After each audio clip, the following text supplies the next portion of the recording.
ॿेड़ो तरियो منھنجا मिठा तुंहिंजे करे सुभान अल्लाह ज़ोर सां चओ हज़रत शेर मुस्तफ़ा अलैहि रहमत जे ज़बान मां इहे तव्हां ॿुधा हूंदा सुभान अल्लाह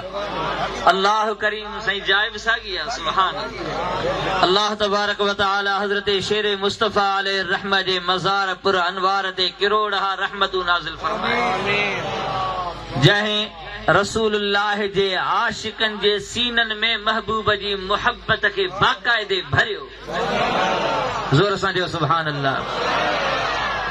अज तार ॿेड़ो तरियो منھنجا मिठा तुंहिंजे करे गम दर्द वारो वरियो منھنجا मिठा तुंहिंजे करे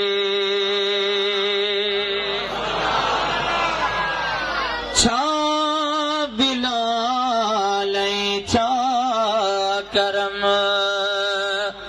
वहवा सखी तुझी सखा छा बिलाल छा करम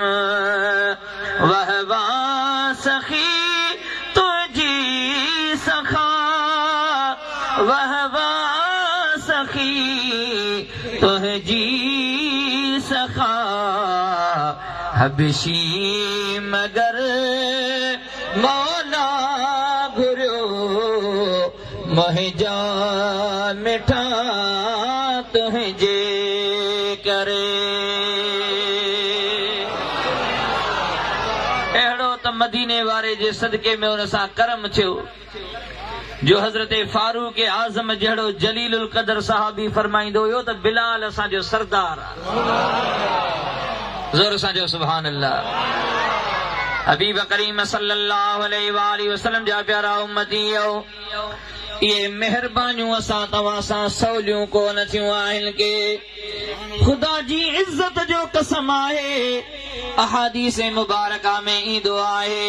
नबी करीम सल्लल्लाहु अलैहि वसल्लम जिन सॼियूं रातियुनि जूं रातियूं बीही करे इबादत में गुज़ारींदा हुया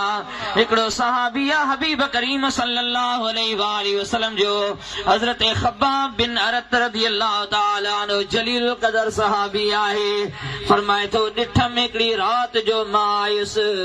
छा ॾिसां त महबूब करीम सल्लल्लाहु अलैहि वसल्लम जिन आधी रात जो नमाज में मशगूल आहिनि